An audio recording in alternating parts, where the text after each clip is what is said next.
Share ko lang po sa inyo mga classmate itong ating word app. Marami pa rin po kasing nagtatanong kung bakit yung mga reward nila ay hindi pumapasok pagka sila ay nakakapag-invite ng kanilang mga friends.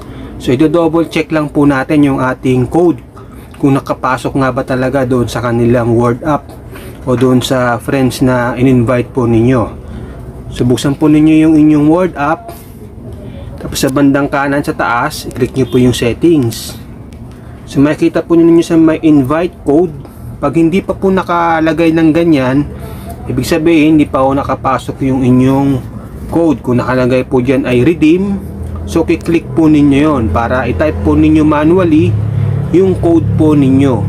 Ayan po para po siguradong mapasok po sa inyo yung reward ni word app. Kung masasamahan po ninyo doon sa lugar kung saan po sila magpapa-scan, hanggang doon po sa makapila sila o malapit na silang ma-scan, ipa-double check po ninyo kung talagang nakapasok yung inyong code.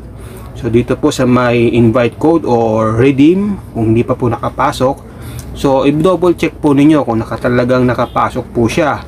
So kung hindi nyo naman sila masasamahan, i-video call po ninyo or i-chat na baka pwedeng i-double check nila kung nakapasok nga ba talaga yung inyong code. Dahil kung hindi po talaga papasok po yung ating reward. Sayang din po kasi sa ngayon po ay nasa 900 po siya.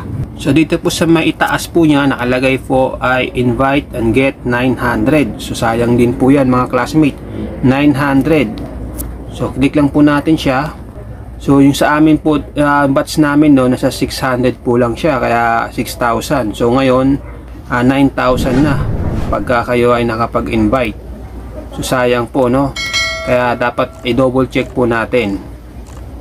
So yun lamang po mga classmates, sana nakatulong sa inyo. Huwag niyo po sanang kalimutan mag-subscribe, mag-like at mag-comment na rin kahit po simpleng okay lang po, okay na po yun. Maraming salamat po sa inyo. God bless po sa atin lahat. Ganun pala yun.